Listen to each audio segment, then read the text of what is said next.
স্বাধীনতার ৫৪ বছর পার হয়ে গেছে। আমরা কখনোই এই জীবদ্দশায় দেখিনি বা শুনিনি যে বাংলাদেশের কোনো রাজনৈতিক দল বা কোনো সংগঠন বা কোনো উচ্চপদস্থ সরকারি কর্মকর্তা বা যেই হোক আর্মির সাথে বা সেনাবাহিনীর সাথে ডিরেক্ট ক্ল্যাশে গেছেন। মানে আর্মিকে অসম্মান করে, সেনাবাহিনীকে অসম্মান করে অদ্যাবধি আমরা কখনোই দেখিনি এই জন্মে যে কোনো দল, সেটা বিএনপি, আওয়ামী লীগ, যে পার্টি হোক, জাতীয় পার্টি হোক, যে সেনাবাহিনীর বিপক্ষে গিয়ে সেই যুদ্ধে জয় করে ওনারা জয়ী হয়েছেন। বরং আমরা এটা দেখেছি যে আর্মির দ্বারাই সেই সমস্ত শাসক মৃত্যুবরণ করেছেন।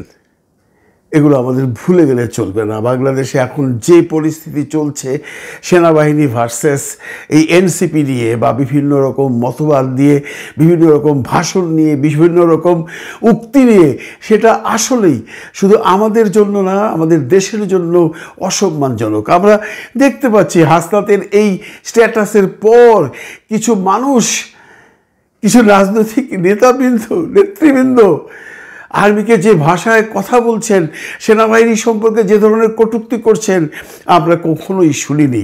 আমরা বোধহয় ভুলে গেছি যে আমাদের বাক স্বাধীনতা এসছে ঠিকই, কিন্তু এর মধ্যে একটু লাগাম ধরে কথা বলতে হয়। কেউ মানছি না। ইভেন কি আপনারা যদি বিভিন্ন কন্টেন্টে গিয়ে দেখেন, অনেক সাধারণ মানুষও আর্মির বিপক্ষে কথা বলছেন না, আর্মিকে আমরা পছন্দ করি না, ওয়াকার সাহেবকে পছন্দ করি না, আমরা হাসনাতকে পছন্দ করি। হাসনাত এবং ওয়াকারকে আপনারা একই পাল্লায় মাপছেন কেন রে ভাই? কোথায় ওয়াকারুজ্জামান, কোথায় হাসনাত? আসলে যে ঘটনাটা ঘটেছে সেটা অত্যন্ত দুঃখজনক, হৃদয় বেদরক এবং একটি নতুন দলের জন্য ভালো কোনো বার্তা বয়ে আনে না, যেটা নিয়ে দুদিন ধরে আলোচনা হচ্ছে। আপনারা সবাই জানেন হাসনাত সাহেবকে ডাকা হয়েছিল, সার্জিস আলম সাথে ছিল। হাসনাতের প্রথম স্ট্যাটাস, আর্মি এবং আওয়ামী লীগ সম্পর্কে যে কথাগুলো বলা হয়েছিল সেগুলো নিয়ে অনেক পানি ঘোলা হয়েছে। গতকালকে সার্জিস আলম সেটার ব্যাখ্যা দিয়েছেন এবং ওখানে উনি পরিষ্কার বলে দিয়েছেন এই ধরনের কোনো কথা হয়। এদিকে সেনা ভবন থেকেও বলা হয়েছে এই ধরনের কোনো আলোচনা হয়নি। একটা সাধারণ বৈঠক ছিল, যেটা চেয়েছিলেন হাসনাত বা সার্জিস সেনাপ্রধানের সাথে দেখা করবেন। সেটা কি রাজনৈতিক কোনো ব্যাপারে না, সেটা কোনো আইন শৃঙ্খলা রক্ষাকারীর ব্যাপারে, এগুলো আমরা কেউ জানি না, সেটা কোথাও ক্লিয়ার করা হয়নি। সেখানে ওনারা গিয়ে যে কথাবার্তা বলেছেন, তারপরে হাসনাত সাহেব যে স্ট্যাটাসটা দিয়েছেন, আমার মনে হয় উনি এটা ঠিক করেননি। উনি যেটা ঠিক করেননি সেটা বলছেন উনারই দলের মানুষজন। সার্জিস বলেছেন, পাটোয়ারি বলেছেন, হান্নান মাসুদ বলেছেন, এই ধরনের ছেলে মানুষই করবার সময় মতো আমার মনে হয় এনসিপির নেই। আমি একটা গল্প বলি। সুইডেনে যদি আপনি 18 বছর হন, তাহলে আপনি ড্রাইভিং লাইসেন্স শেখার জন্য রাস্তায় নামতে পারেন বা কোনো স্কুল থেকে বা প্রাইভেটলি আপনার পিতামাতার কাছ থেকে শিখতে পারেন।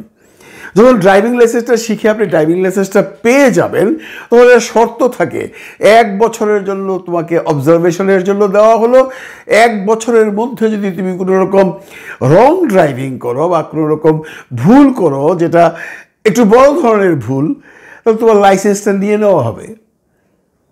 হাসনাত আবদুল্লাহ, সার্জিস আলম সেই ড্রাইভিং লাইসেন্স পেয়েছে মাত্র 6 মাস আগে, 1 বছরও পার হয়নি। আমি বলবো হাসনাত আবদুল্লাহ একজন ভালো ড্রাইভার নয়, উনি 1 বছরের মধ্যেই ভুল করে ফেললেন। আমি এইটা ভুল বলবো এই জন্য যে দেখুন, আমি সবসময় হাসনাত আবদুল্লাহ, সার্জিস, নাহিদ ইসলাম এবং এনসিপির পক্ষে কথা বলি। আপনারা ভাবতে পারেন আমি এখন আর্মির বিপক্ষে বলছি না, ভয়, আমার কোনো ভয় নেই। আমি বাংলাদেশে যাই না, দরকার হলে যাবো না। আমি কিন্তু সুইডেনে থাকি, আমাকে এখানে কেউ কিছু করতে পারবে না। যেখানে বাংলাদেশে বসে হাজারো মানুষ আর্মির সম্পর্কে কটূক্তি করছে, তাদেরই তো আর্মি কিছু করছে না, আমার কি করবে? আমার তো কিছুই করতে পারবে না। আমি সেই জন্য বলছিলাম, আমি বলছি এই জন্য ভবিষ্যৎ এনসিপির জন্য। আমি এনসিপিকে ভালোবাসি, আমি এনসিপিকে সাপোর্ট করি, আমি এনসিপিকে নিয়ে সারাদিনই ভিডিও বানাই। আমি এনসিপি এবং ডক্টর মোহাম্মদ ইউনূসকে পছন্দ করি। তার মানে এই নয় আমি বিএনপিকে অপছন্দ করি, তার মানে এই নয় আমি জামাত ইসলামকে অপছন্দ করি। আমি সবাইকে পছন্দ করি। আমার ভালোবাসা এই ডক্টর ইউনূস এবং এনসিপির প্রতি। এই এনসিপির সাথে যদি এই গ্যাঞ্জামটা না হতো তাহলে হয়তো বা আমি এটা নিয়ে কোনো কথাই বলতাম না। কারণ আর্মি নিয়ে কথা বলার মতো উদ্ধত্ত বা ক্ষমতা বা দীক্ষা বা প্রজ্ঞা আমার নাই। আমি এই লেভেলে উঠিনি এখনো। কিন্তু সার্জিস 1 বছরের মাথায় গাড়ি চালাতে গিয়ে রং ড্রাইভ করলো। জি, আমি এটাকে রং ড্রাইভ বলবো। যদিও পাশে বসা যে তার ফ্রেন্ডটা ছিল সার্জিস আলম, সে তাকে ডিরেকশন দিচ্ছে এবং তার পেছনে বসা পাটোয়ারি অ্যান্ড হান্নান মাসুদ তারাও বলছে ড্রাইভ স্লোলি, খুললি, ঠান্ডা মাথায় গাড়ি চালাও। আজকে যদি এই দলটি উঠতে উঠতে হোঁচট খেয়ে যায়, আমি হোঁচট খাওয়ার কথা বলছি এই জন্য যে দেখুন এই প্রথম থেকে বেশ কিছু মানুষ তাদের সম্পর্কে, বেশ কিছু ইউটিউবার তাদের সম্পর্কে, বেশ কিছু মিডিয়া তাদের সম্পর্কে বিভিন্ন রকম কুৎসা রটাচ্ছেন বা বলছেন বা সত্য কথাই বলছেন। তারা বিভিন্ন জায়গায় বিভিন্ন চাঁদাবাজি, এইটা ওইটা, সমন্বয়ক, এই নিয়োগ টিয়োগ নিয়ে অনেক কথা বলছেন। এমনিতেই তারা একটি চাপের মধ্যে আছেন। এর মধ্যে যদি ওনারা সেনাবাহিনীর সাথে ডিরেক্ট কোনো ওয়ারে যায়, জিততে পারবে। কেউ কেউ বলছেন যে এটা করা হচ্ছে এই জন্য, এটা একটা প্ল্যানিং, এটা একটা গেম, এটা একটা ষড়যন্ত্র যাতে ইলেকশন পিছিয়ে দেওয়া হয় এবং এনসিপিকে সুবিধা করে দেওয়া হয়। আবার কেউ কেউ বলছেন না না না না না না না না, এটার পিছনে অন্য কারণ হলো ডক্টর মোহাম্মদ ইউনূস যেন 26 তারিখে চায়না যেতে না পারেন। প্রশ্ন করতেই পারেন এটার সাথে 26 তারিখে ডক্টর মোহাম্মদ ইউনূস স্যারের চায়না যাওয়ার কি সম্পর্ক আছে।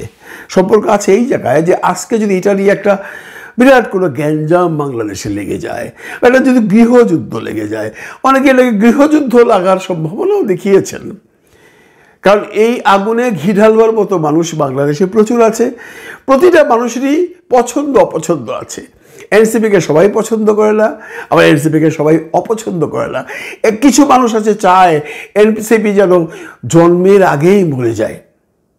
এই সমস্ত কারণে নাকি এটা করা হয়েছিল। তার মানে গৃহযুদ্ধ যদি লেগে যায় তাহলে তো ডক্টর মোহাম্মদ ইউনূস স্যার যেতে পারবে না চায়নাতে। যে অপার সম্ভাবনার ডালা নিয়ে উনি যাচ্ছেন সেটা যাবার আগেই শেষ হয়ে যাবে, এটাও হতে পারে। গৃহযুদ্ধ লাগাবার একটা চেষ্টা, সেটাও হতে পারে। ইলেকশন পেছাবার একটা চেষ্টা, সেটাও হতে পারে। আমরা সাধারণ মানুষ এগুলো জানতে চাই না। আমরা সাধারণ মানুষ শান্তি চাই। আমরা কি চাই? এনসিপি তাদের দল করুক, সত্য, নিষ্ঠা, প্রজ্ঞা দিয়ে, ভালোবাসা দিয়ে মানুষের কোনো রকম মানে বাজে কাজ না করে তাদের দলকে এগিয়ে নিয়ে যাক। তারা ইলেকশন করুক, বিএনপির সাথে জামাতের সাথে কম্পিটিশন করে হোক, যেভাবেই হোক ইলেকশন করে জিতে আসুক। আমরা তো চাই এই ছাত্র শক্তিটা বাংলাদেশের একটা রাজনৈতিক জায়গায় অবস্থান করুক। আমি আগেও বলেছি যদি 5 জনও যায় সংসদে, তারা দেশটাকে অন্তত আমাদের প্রতিনিধি হয়ে কথা বলতে পারবে। এই আশাতেই এনসিপিকে সাপোর্ট করে যায় সবসময়। সেই এনসিপি যদি পদে পদে পদে পদে ভুল করে বা ভুলগুলো যদি না শুধরায়, আমাদের মন তো ভেঙে যাবে। আমরা যে সাহস নিয়ে, আমরা যে আশা নিয়ে তাদের পেছনে কথা বলছি, তাদেরকে সামনে যাবার জন্য অনুপ্রেরণা দিচ্ছি, আমাদের সেই ধৈর্য পরবর্তীতে হয়তো বা থাকবে না। তখন হয়তো বলবেন কি মিয়া এখন এনসিপির দালালি করা বন্ধ করছেন, বলতেও পারেন। সত্যি কথা বলতে কি আমরা চাই ভালো মানুষের সাথে থাকতে। আমি এনসিপির কোনো খারাপ মানুষ আছে বলছি না, তাদের মধ্যে এখনো কিছু মানুষজন আছেন যারা দলটার ক্ষতি করার জন্য ভেতরে ঢুকেছেন। তাদেরকে খুঁজে বের করুন। আপনারা জানেন আজকেও মানে গতকালকে সিলেটে একটা সমন্বয়কদের ইফতার পার্টিতেও মারামারি হয়েছে। এগুলো কি বার্তা দেয়? এগুলো মানুষের কাছে এই বার্তা দেয় যে এই এনসিপি শুধু আছে খাই খাই খাই খাই ভাব নিয়ে। এখান থেকে বেরিয়ে আসতে হবে। এখান থেকে যদি এনসিপি বেরিয়ে আসতে না পারে তাহলে এনসিপির সামনে যে ভবিষ্যৎ সেটা টোটালি অন্ধকার। সেনাপ্রধানের কথা যদি বলেন তাহলে আজকে বা গতকালকে যে ঘটনাটা ঘটলো সেটাকে আপনারা কি বলবেন? উনি যে এই এই জুলাইয়ের আহত ছাত্রদের নিয়ে বা আহত পরিবারদের নিয়ে ইফতার করলেন, এটাকে অনেকেই আবার ব্যাখ্যা করছেন এটা নাকি সেনাপ্রধানের একটা নতুন ডিপ্লোম্যাটিক চাল। ডিপ্লোম্যাটিক চাল ব্যাপারটাকে কেউ আবার নেগেটিভভাবে নেবেন না। ডিপ্লোম্যাট মানেই তো তারা একটা কিছু করবে। বাংলাদেশে যে ডিপ্লোম্যাটরা আছে তারা কি সবাই খারাপ? বিভিন্ন দেশের রাষ্ট্রদূত যারা আছেন তারা তো এখানে ডিপ্লোমেসি করার জন্যই বসে আছেন, দুই দেশের সম্পর্ক ভালো করার জন্য বসে আছেন, তাই নয় কি? তাহলে উনি হয়তো সম্পর্ক ভালো করার জন্যই করছেন, বা উনি ওনার দায়িত্ব থেকে করছেন, বা উনি বুঝিয়ে দিয়েছেন আমি এই আন্দোলনের সাথে আছি, আমি তোমাদের পাশে আছি। এটাই কি একটা বড় পাওনা নয়? এটাকেও যদি আপনারা কেউ ব্যাখ্যা করেন এটা হলো ওয়াকরুজ্জামান সাহেবের একটা নতুন চাল, একটা ডিপ্লোম্যাটিক চাল। উনি আসলে এটা করেছেন মানুষের আই ওয়াশ করার জন্য। তাহলে কে কোথায় যাবে ভাই?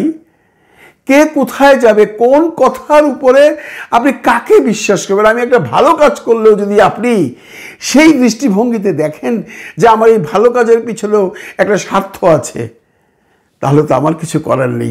আমি শুধু শেষ অবধি একটি কথাই বলবো এনসিপিকে। আজকে নাসিরউদ্দিন পাটোয়ারির একটা কথা শুনে খুব ভালো লাগলো। উনি নিজেই বলেছেন যে বিভিন্ন জায়গা আমরা যা দেখতে পাচ্ছি আমাদের মধ্যে একটা প্রবলেম চলছে, সেই প্রবলেম যেন তাড়াতাড়ি সলভ হয়ে যায় সেই ব্যাপারে আমরা চেষ্টা চালিয়ে যাব। এই জন্য আমি বলছি আপনাদের দোহাই লাগে নিজেদের সমস্যাগুলো সমাধান করুন। নিজেদের সমস্যাগুলো সমাধান করতে যদি না পারেন, এইভাবে যদি কোন্দল লেগে থাকে, তাহলে আমাদের সরাসরি আল্লাহকে বলতে হবে, ইয়া আল্লাহ তুমি এই দেশটাকে রক্ষা করো। ভালো থাকবেন সবাই, ভালো রাখবেন সবাইকে। খোদা হাফেজ।